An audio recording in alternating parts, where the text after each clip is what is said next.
Ayah, aku baik-baik saja. Ditulis oleh Retara, dibacakan oleh Retara. Wajah tampan ayah kini telah menua, berkerut dan terlihat lebih gelap. Kumis dan janggutnya pun kini mulai memutih sebagian. Tubuhnya yang dulu gagah, kini telah terlihat renta dengan perutnya yang buncit dan kakinya yang bengkak. Nafasnya yang terengah-engah itu sering membuatku khawatir. Aku takut tiba-tiba nafasnya terhenti di tengah tidurnya. Diam-diam aku memperhatikannya. Dari luar pintu kamar hingga tanpa terasa air mataku jatuh begitu saja saat memperhatikannya. Terlihat ayah sedang tidur terduduk di tempat tidurnya dengan bersandar pada dua tumpukan bantal. Sesekali aku mendengar dengkurannya di tengah nafasnya yang pendek itu. Dan sesekali juga ayah mengusap-usap dadanya yang terasa sesak. Aku yang sedari tadi terpaku di sini rasanya ikut merasakan sesak setiap melihat pemandangan ini. Aku merasa sesak karena ketidakberdayaanku sebagai anak bungsu keluarga ini yang baru saja lulus SMA. Aku benar-benar tidak bisa melakukan apa-apa sekarang selain merawat ayah. Ayahku adalah seorang arsitek dan juga komisaris di perusahaan swasta, di mana CEO-nya adalah sepupunya sendiri. Ayah bekerja sama membangun perusahaannya ini dari nol. Dan sudah 20 tahun, ayah mengabdikan dirinya di perusahaan tersebut. Namun ternyata, pengabdian dan jabatannya di perusahaan sebagai komisaris atau apapun itu tidak ada artinya. Buktinya, di saat ayah sudah benar-benar tidak bisa bekerja lagi seperti sekarang, perusahaan hanya bisa memberi gaji pokok saja yang sering terlambat ditransfer. Tidak ada pesangon, asuransi, atau hal yang bisa menjamin keuangan kami, minimal saat ayah sakit. Jika hanya mengandalkan gaji pokok saja, tentu tidak akan cukup untuk biaya berobat ayah, untuk kehidupan sehari-hari, untuk biaya kuliah kakakku, dan kebutuhan lainnya. Oleh karena itu, ibuku harus banting tulang mencari uang tambahan agar kebutuhan kami sekeluarga tercukupi. Akhirnya, ibu bersama temannya bekerja sama membuka warung makan di luar kota. Beliau hanya bisa pulang ke rumah seminggu sekali. Jatuh sakitnya ayah ini adalah awal mula dari titik nol keluarga kami. Saat aku tenggelam dalam pemandangan yang menyesakan hati, tiba-tiba bel rumah berbunyi, tanda ada tamu yang datang. Sekali, 2 kali, 3 kali, hingga tidak henti-hentinya, bel rumah kami berbunyi. Siapa sih yang berani pencet bel rumah gak berhenti gini? Pikirku sembari berlari ke depan rumah. Dari balik jendela, aku melihat 2 sosok pria bertubuh besar berdiri di luar pagar rumah. Keduanya berkulit gelap dengan rambut pelontos. Dan mereka juga mengenakan jaket kulit hitam. Sejujurnya, aku ragu untuk membukakan pintu. Tapi karena bunyi bel yang memekakkan telinga ini bisa membuat ayah terbangun, maka aku terpaksa menghadapinya. Kubuka pintu rumah. Belum juga aku berkata apa-apa. Tiba-tiba, "Woi, di mana Pak Dimas? Jawab yang jujur!" teriak salah satu pria sembari menendang pintu pagar rumahku. Sontak aku terkaget dibuatnya. Lidahku kelu, ditambah jantungku berdegup sangat kencang. Badanku juga seketika kaku dan gemetaran. Ayah pergi ke rumah sakit, jawabku dengan terbata-bata. Aku ketakutan setengah mati menghadapi kedua debt collector itu. Meski kami terpisahkan jarak sekitar 5 meter, tapi rasanya mereka mengintimidasiku tepat di depanku. "Jangan bohong kamu! Suruh Pak Dimas keluar!" teriak pria itu sembari menendang pintu pagar sekali lagi. Sambil menahan air mata, aku menjawab dengan terbata-bata lagi. Ayah lagi cuci darah di rumah sakit, Pak." Tidak puas dengan jawabanku, pria itu kembali berteriak dan mendesakku. "Woi, jangan bohong kamu. Saya tahu Pak Dimas ada di dalam. Suruh dia keluar." Di saat seperti ini, tentu pikiranku sangat kalut. Tapi aku tidak ingin ayah keluar rumah menghadapi kedua debt collector ini. Apalagi kondisi ayah sedang seperti ini. Jadi lebih baik aku berbohong saja. "Cih, sudah sakit, masih aja tukang bohong Pak Dimas itu," kata pria itu pada partnernya yang berdiri di belakangnya. "Bilang ke dia, nanti kami bakal datang lagi dan dia harus temui kami. Terus bayar hutangnya. Tukang bohong itu nanti kuburannya sempit." Teriak partnernya itu padaku, diikuti tertawa kecil dari kedua pria itu. Sambil tertawa, mereka pun mengenakan helm dan menaiki motor birunya, lalu pergi. Aku pun menutup pintu rumah. Kakiku yang tadinya terpaku pun mendadak lemas. Aku langsung terduduk di lantai. Air mata yang sejak tadi tertahan akhirnya tumpah juga. Teriakan-teriakan debt collector itu masih saja terngiang-ngiang di telingaku. Aku tidak rela mendengar mereka menyumpahi ayah seperti itu. Di ruang tamu itu tangisku benar-benar pecah. Rasanya aku benar-benar syok mengalami kejadian ini. Ini pertama kalinya aku menghadapi debt collector. Dari semua pikiranku yang bercampur aduk ini, aku hanya berharap ayah tidak mendengar teriakan-teriakan itu. "Dina," ayah memanggilku. Sontak aku kaget karena tidak sadar kalau ayah sudah berdiri tepat di depanku. Aku yang dari tadi menangis sembari menutup wajah dengan kedua tanganku, segera bangkit dari posisi dudukku sambil menyeka air mata. Ayah sudah bangun. Ada apa ya?" tanyaku sambil masih sesenggukan. "Maafin ayah ya," balasnya lirih sambil memelukku. Seketika air mataku mengalir dalam pelukan ayah. Aku sedih karena ternyata ayah mendengar semuanya. "Maafin ayah ya." Dina jadi harus dimarahin debt collector tadi. Harusnya ayah saja tadi yang keluar, kata ayah padaku.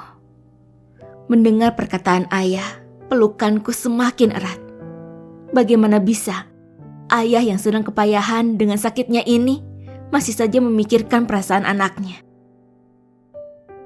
Dalam hatiku, aku berkata, "Ayah, daripada ayah yang sedang sakit ini menghadapi langsung para debt collector itu, lebih baik Dina yang dimaki, diteriaki, dan disumpahi oleh mereka." "Dina gak apa-apa kok, cuma kaget aja," jawabku pada ayah sambil sesenggukan dan mencoba kuat supaya ayah tidak merasa bersalah. "Ayah, makan dulu ya.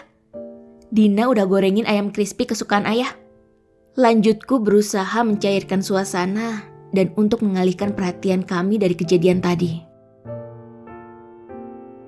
Keesokan harinya, aku terbangun dengan mata sembab. Pagi itu, aku menerima pesan singkat dari ibu yang menyuruhku membawa ayah ke rumah sakit untuk cuci darah. Nominal 550.000 untuk sekali cuci darah tentu cukup besar untuk kami. Ini karena ayah tidak punya asuransi kesehatan dan juga belum ada BPJS seperti sekarang. Apalagi dengan jadwal cuci darah yang seharusnya seminggu 2 kali ini tentu sangat berat. Itulah kenapa terkadang ayah memilih untuk tidak cuci darah. Ayah sering berlagak kuat dan berusaha tidak ingin membebani keluarga, sampai rela merasakan efek dari terlambat cuci darahnya, yaitu sesak nafas dan bengkak di kaki, juga bagian tubuh lain, karena menumpuknya cairan yang tidak bisa keluar. Di ruang hemodialisa, ayah terbaring di tempat tidur berdampingan dengan mesin cuci darah. Dengan selang jarum berisi aliran darah menusuk di lengan kirinya. Aku memandanginya sambil menggenggam tangan kanannya. "Ayah, nanti kalau Dina kuliah, siapa yang antar ayah cuci darah dan jaga ayah? Kakak juga sibuk kuliah dan magang. Tanyaku pada ayah. 2 bulan lalu, saat pengumuman ujian masuk perguruan tinggi di koran, di antara sekian ribu nama yang tertera di sana, namaku terselip di antaranya. Aku berhasil masuk ke salah satu jurusan di PTN impianku. Ayah memberiku ucapan selamat dan aku merasa sangat bahagia. Namun, saat itu yang aku pikirkan hanya ayah. Siapa yang akan merawatnya sehari-hari dan mengantarnya cuci darah? Nanti juga akan ada jalannya, Din. Tenang aja, jawab ayah sambil tersenyum. Kapan daftar masuknya? Tanya ayah. Minggu depan ya. Kata ibu, kalau untuk biaya kuliah, ibu sudah siapkan. Karena biaya masuknya nggak semahal kampus kakak. Kata Arka sekitar 2 jutaan. Jawabku. Oh gitu, syukurlah. Seneng dong, Dina bisa sekampus sama Arka. Canda ayah. Iya ayah, jadi nanti Arka bisa antar jemput Dina deh. Lumayan kan, irit ongkos. Balasku. Ayah senang Dina bisa kuliah di kampus ayah dulu. Dina yang rajinnya kuliahnya. Semoga cita-cita Dina menjadi guru segera tercapai. Ujar ayah menyemangatiku. Amin, iya ayah. Perutku terasa lapar. Aku izin untuk membeli makanan ke kantin. Setelah kembali ke ruang hemodialisa, Suster Anggi buru-buru menghampiriku. Dek, ini ayah tiba-tiba menggigil. Harus segera dibawa ke ICU. Kata Suster Anggi panik. Oh, baik sus, bawa aja. Aku telepon kakak dan ibu dulu. Jawabku sambil berusaha menghubungi kakak dan ibu. Ayah segera dibawa ke ruang ICU. Aku tidak tahu apa yang terjadi. Kejadiannya mendadak sekali. Padahal ayah terlihat sangat sehat. Tidak lama kemudian, kakakku datang. Suster Anggi mendatangiku sekali lagi, meminta izin ke pihak keluarga untuk memasang ventilator. Setelah memberitahu ibu lewat telepon, kakak menandatangani surat izin tersebut. Para perawat dan dokter berusaha memasukkan selang ke dalam mulut ayah. Kami menangis di ruang tunggu ICU. Setelah 3 jam menunggu, akhirnya kami bisa mendampingi ayah. Saat itu, ayah masih sadar, tapi tidak bisa bicara karena selang yang ada di mulutnya. Makin hari, kesadaran ayah belum juga membaik. Beliau lebih sering tertidur. Sudah 6 hari ayah di ICU. Dan hari ini bertepatan dengan hari pendaftaran kuliahku. Sepulangnya dari kampus, aku pergi ke rumah sakit untuk menemani ayah. Kesadaran ayah semakin lama semakin menurun dan sulit merespon. Sambil menggenggam tangan ayah, aku bercerita bahwa aku sudah resmi menjadi mahasiswa UPI. Meskipun mata ayah terpejam, tapi saat itu aku merasakan ayah membalas genggamanku walau lemah. Setelah 1 jam aku menemani ayah, aku pun keluar ruangan bergantian dengan ibu. Sekitar 1 jam kemudian, ibu memanggilku dan kakak untuk masuk ke dalam ruangan. Terlihat dokter dan suster sedang sibuk menangani ayah. Sampai akhirnya dokter mengatakan bahwa ayahku sudah tiada. Seketika rasanya jantungku ikut berhenti berdetak. Badanku lemas dan air mataku tumpah begitu saja. Ayah, apa ayah seperti ini karena debt collector itu? Atau apa ini maksud dari perkataan? Nanti juga akan ada jalannya. Apa ini jalannya? Aku memang sudah masuk kuliah sekarang. Tapi bukan ini yang aku mau, ayah. Aku merasa sangat bersalah dengan keadaan ini. Setelah berpulangnya ayah, seringkali aku merasa sedih saat mengingat hal ini. Tapi bagaimanapun juga, hidup tetap harus berjalan. Karena aku percaya, Allah adalah sutradara terbaik. Sejak kematian ayah, keuangan keluarga kami pun semakin memburuk. Tidak bisa membayar tagihan listrik berbulan-bulan. Kesulitan membayar uang kuliahku dan kakak. Sampai di tahun berikutnya, hari itu sepulang kuliah, aku melihat di tembok rumah kami tertulis, "Rumah ini dalam pengawasan bank." Ya, rumah kami disita bank. Sehingga kami harus segera menjualnya. Akhirnya dengan berat hati, ibu menjual rumah dengan harga murah karena terdesak. Setelah rumah terjual, ibu membayar hutang-hutang ayah dan menyisihkan untuk biaya kuliah. Kami pun mengontrak rumah tepat di depan rumah kakekku. Setelah 1 tahun ayah berpulang, ibuku menikah lagi. Ibu tetap saja bersikeras, meskipun sebenarnya aku dan kakak tidak menyetujuinya. Sejujurnya, ini membuat kami merasa sangat kecewa pada ibu. Ditambah lagi, ibu jarang di rumah karena masih membuka warung makannya di luar kota. Oleh karena kesal dengan keadaan, kakakku memutuskan untuk bekerja di Jakarta dan meninggalkanku sendiri bertemankan sepi.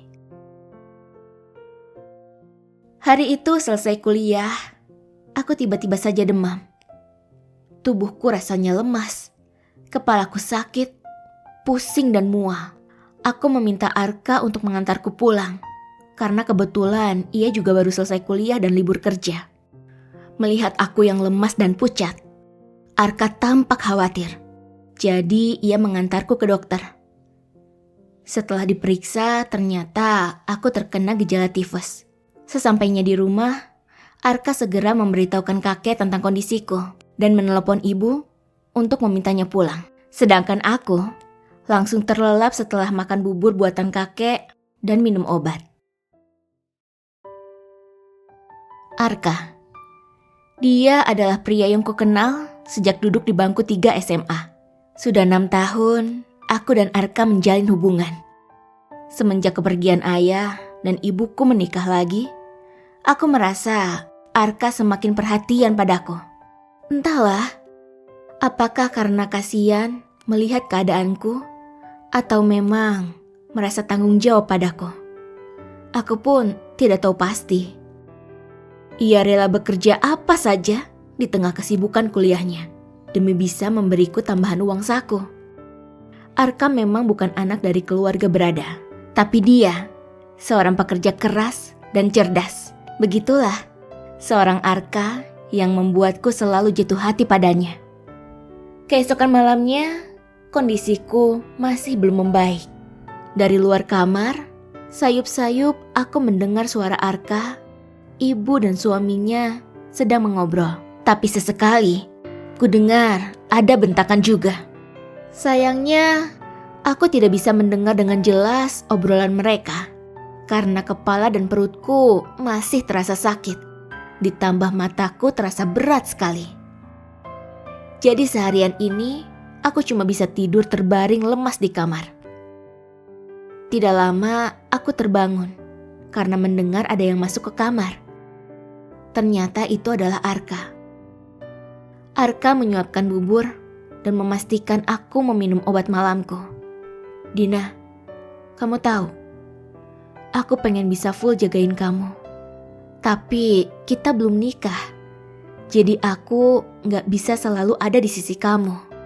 Jadi tadi aku udah izin ke ibu untuk segera nikahin kamu, kata Arka padaku. Saat itu aku hanya bisa mengiyakan dan terlelap kembali. Beberapa hari setelah aku pulih, Arka yang sedang libur bekerja berkunjung ke rumah. Aku membuatkannya makanan dan kami pun makan sambil ngobrol. Dina, maaf, aku sempat kesal pada ibu karena waktu kamu sakit, ibu malah meninggalkan kamu sendirian di rumah. Waktu itu aku bicara kepada ibumu dan mengutarakan semua yang selama ini kupendam. Oleh karena itulah, aku meminta izin kepada ibu untuk menikahimu. Sayangnya ibu belum setuju karena kita belum lulus kuliah. Sekarang aku sedang nyusun skripsi. Minggu depan kamu mulai praktek sambil nyusun skripsi juga kan? Kira-kira setahun lagi kita baru lulus. Tapi aku benar-benar udah lelah. Kalau harus ngebagi waktu antara kerja, kuliah, dan khawatirin kamu. Kalau kita nikah, seenggaknya aku selalu ada di sampingmu dan tahu keadaanmu. Kata Arka serius sambil menatapku. Dina, apa kamu mau nikah sama aku? Lanjutnya bertanya padaku. Apa? Arka melamarku ya? Pikirku dalam hati. Aku kaget bukan main menghadapi pertanyaan Arka yang sangat mendadak ini. Kalau kamu mau nikah sama aku beberapa bulan ke depan, aku akan pertahanin kamu. Tapi kalau kamu gak mau, lebih baik kita udahan aja. Lanjutnya. Bertahun-tahun ini, aku sudah tahu bagaimana karakter dan sifat Arka. Sebagai anak sulung, karakternya yang terkesan egois dan keras kepala bukan masalah untukku. Karena selama ini, dia sudah melakukan yang terbaik untuk menjagaku. Selain itu, kalau ayah masih ada, pasti ayah akan menyetujui hubungan seriusku dengan Arka. Ayah sangat menyukainya karena ia sopan, baik dan perhatian. Iya Arka, aku mau nikah sama kamu. Tidak butuh waktu lama untuk berpikir. Aku langsung menyetujuinya dan Arka pun tersenyum lega mendengarnya. Beberapa hari kemudian, Arka sibuk membujuk dan meminta izin kepada orang tuanya, kakekku, ibuku, dan juga kakakku. Awalnya tentu semua tidak setuju dengan keputusan kami. Alasannya karena kami masih muda dan belum lulus kuliah. Mereka khawatir bagaimana kehidupan kami nanti. Khawatir susah dapat pekerjaan dan kekhawatiran lainnya. Namun kegigihan Arka berhasil meyakinkan mereka. Pada akhirnya mereka pun luluh dan menyetujui pernikahan kami. Setelah menentukan tanggal dengan budget pas-pasan, kami pun mempersiapkan semuanya.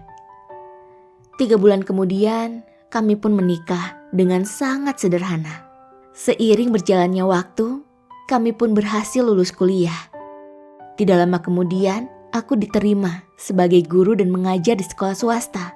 Walaupun gaji yang kuterima tidak banyak, tapi aku sudah cukup bangga dengan itu.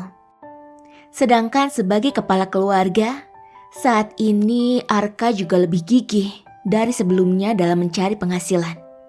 Ia mencoba banyak pekerjaan. Mulai dari usaha servis komputer, usaha roti pizza mini, bekerja sebagai sales mobil, hingga akhirnya diterima di salah satu perusahaan BUMN. Momen inilah yang menjadi titik balik kehidupanku dan Arka. Perjalanan hidupku yang sempat berada di titik nol, bahkan bergeser ke titik minus, dengan perlahan kini mulai berjalan lebih baik. Dengan kerja keras dan kegigihannya, Arka telah menepati ucapan dan janjinya kepada orang tua kami. Tidak hanya itu, ia juga bisa membanggakan orang tuanya dengan kesuksesannya. Dari yang awalnya menumpang tinggal dengan orang tua Arka, kini kami bisa memiliki rumah dan kendaraan pribadi serta bisa membantu biaya kebutuhan hidup orang tua kami.